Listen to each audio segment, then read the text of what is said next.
ഇതിലിപ്പോൾ അന്വേഷണ ഉദ്യോഗസ്ഥയായിരുന്ന ബി സന്ധ്യ പറഞ്ഞൊരു വാക്കുണ്ട്. ഇത് അന്തിമ വിധിയല്ല. ഇതൊരു അന്തിമ വിധിയല്ല. ഇനിയുള്ള നടപടികൾ എന്തായിരിക്കും?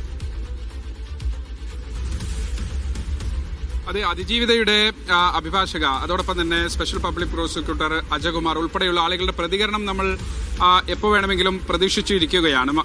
ഏതെങ്കിലും തരത്തിൽ അവർ കോടതിയിൽ നിന്ന് ഇതുവരെ പുറത്തിറങ്ങിയിട്ടില്ല. അവരുടെ പ്രതികരണം നമ്മൾ പ്രതീക്ഷിക്കുന്നുണ്ട്.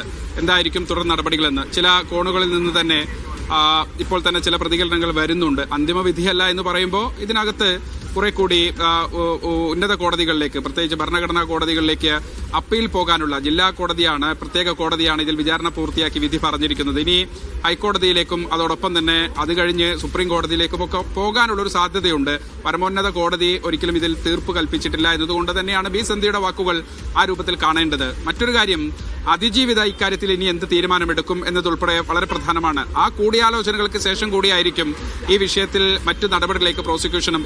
ഇതിനകം തന്നെ മന്ത്രി പി രാജീവ് പറഞ്ഞു, സംസ്ഥാനം തന്നെ, സ്റ്റേറ്റ് തന്നെ, പ്രോസിക്യൂഷൻ തന്നെ അപ്പീൽ പോകും എന്ന് കൃത്യമായി തന്നെ നിയമകാര്യ മന്ത്രി കൂടിയായ പി രാജീവ് പറയുന്നുണ്ട്. അതിനർത്ഥം ഈ കേസ് ഇവിടെ കൊണ്ട് തീരില്ല എന്നുള്ളത് തന്നെയാണ്. ജില്ലാ കോടതി ഒരു വിധി പറയുന്നു. ഇതാണ് ആദ്യം ഒരു മജിസ്ട്രേറ്റ് കോടതിയിൽ കുറ്റപത്രം സമർപ്പിക്കുന്നു. കുറെ കൂടി ഗൗരവമുള്ള സെഷൻസ് ഉൾപ്പെടെയുള്ള കോടതികളിലേക്ക് പോകാനുള്ള വകുപ്പുകൾ ചേർത്തതുകൊണ്ട് പ്രത്യേകമായി തന്നെ സെഷൻസ് കോടതിയിലേക്ക് ഈ കേസ് വരുന്നു. പ്രത്യേക ജഡ്ജിയെ തന്നെ ഇതിന്റെ വിചാരണ നടപടികൾ, അതിനിടയ്ക്ക് അവർ ആദ്യം അസിസ്റ്റന്റ് ജഡ്ജി ആയിരുന്നു, അല്ലെങ്കിൽ തൊട്ട് താഴെയുള്ള ജഡ്ജിയായിരുന്നു. പിന്നെയാണ് അവർ സെഷൻസ് ജഡ്ജിയിലേക്ക്, ജില്ലാ കോടതിയുടെ ജഡ്ജിയായി ചുമതലയേൽക്കുന്നത്. അവരുടെ പ്രത്യേക കോടതി മുറിയിലായിരുന്നു ഇത്രയും നാൾ ഈ കേസുമായി ബന്ധപ്പെട്ട വിചാരണ നടപടികൾ. ജില്ലാ കോടതിയുടെ, ഒരു പ്രത്യേക കോടതിയുടെ വിചാരണ നടപടികളിൽ ഇനി അപ്പീൽ പോകാനുള്ള, ഈ വിധിക്കെതിരായ കുറേയധികം ആക്ഷേപങ്ങൾ ഉന്നയിക്കാനുള്ള സാധ്യത നിയമപരമായി നിലനിൽക്കുന്നുണ്ട്. അത് ആദ്യം ഹൈക്കോടതി സിംഗിൾ ബെഞ്ചിലും, അല്ലെങ്കിൽ പ്രത്യേകിച്ച് ഡിവിഷൻ ബെഞ്ച്, ക്രൈം ഉൾപ്പെടെയുള്ള കാര്യങ്ങൾ ഒരു പ്രത്യേക ബെഞ്ച് തന്നെ കൈകാര്യം ചെയ്യുന്നുണ്ട്. ആ ബെഞ്ചിൽ അപ്പീൽ നൽകാനൊക്കെയുള്ള നിയമപരമായ സാധ്യതയുമുണ്ട്. അതുകൊണ്ട് ഇപ്പോൾ ബി സന്ധ്യ പറഞ്ഞതുപോലെ, മന്ത്രി പി രാജീവ് പ്രതികരിച്ചതുപോലെ അപ്പീൽ പോകാനുള്ള എല്ലാ സാധ്യതകളും നിൽക്കുന്നുണ്ട്. സംസ്ഥാനം തന്നെ നേരിട്ട് അപ്പീൽ പോകുന്ന സാഹചര്യങ്ങളും, അല്ലെങ്കിൽ അത്തരം കേസുകളൊക്കെ മുമ്പേ തന്നെ പല കേസുകളുണ്ട്. ഇനി ഈ കേസിൽ കൂടി മന്ത്രി പി രാജീവ് പറഞ്ഞതുപോലെ അങ്ങനെ പോകുമെന്ന് പറഞ്ഞാൽ സ്റ്റേറ്റ് ഇതിന് പുറകെയുണ്ട്.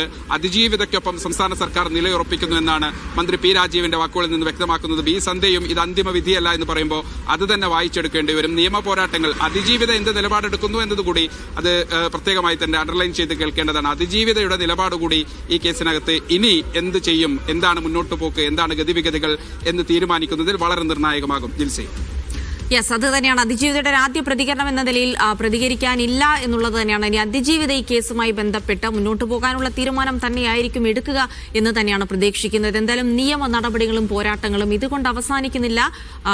കീഴ്ക്കോടതികളിൽ നിന്ന് മേൽക്കോടതികളിലേക്ക് ഈ കേസ് മുന്നോട്ട് പോകും എന്ന് തന്നെയാണ്. അതിനൊരു പക്ഷേ സ്റ്റേറ്റ് തന്നെ ആദ്യ രീതിയിൽ തന്നെ സ്റ്റേറ്റ് തന്നെ ഒരുപക്ഷെ അതിന് മുൻകൈ എടുത്തേക്കുമെന്നുള്ള സൂചനകൾ കൂടിയാണ് മന്ത്രി പി രാജീവിൽ നിന്നടക്കം വരുന്നത്. എന്തായാലും അതിജീവിതയെ പിന്തുണച്ച് നടിമാർ കൂടി രംഗത്തെത്തുകയാണ്. മുൻപത്തേതിനേക്കാൾ ശക്തമായി അതിജീവിതയ്ക്കൊപ്പം നിലനിൽക്കുമെന്നാണ് റിമ കല്ലിങ്കൽ ഫേസ്ബുക്കിൽ കുറിച്ചത്. അവൾക്കൊപ്പം എന്നായിരുന്നു രമ്യ നമ്പീശന്റെ പോസ്റ്റ്. ക്രൂരമായ തിരക്കഥയാണിപ്പോൾ കാണുന്നതെന്ന് പാർവതി തിരുവോത്ത് പറഞ്ഞു. എന്നാൽ നിയമം നീതിയുടെ വഴിക്ക് പോകട്ടെ എന്നും കോടതിയെ ബഹുമാനിക്കുന്നുവെന്നും താരസംഘടനയായ അമ്മ FBയിൽ പോസ്റ്റ് ചെയ്തു. ദിലീപിനെ പിന്തുണച്ച് നാദിർഷയും രംഗത്തെത്തി.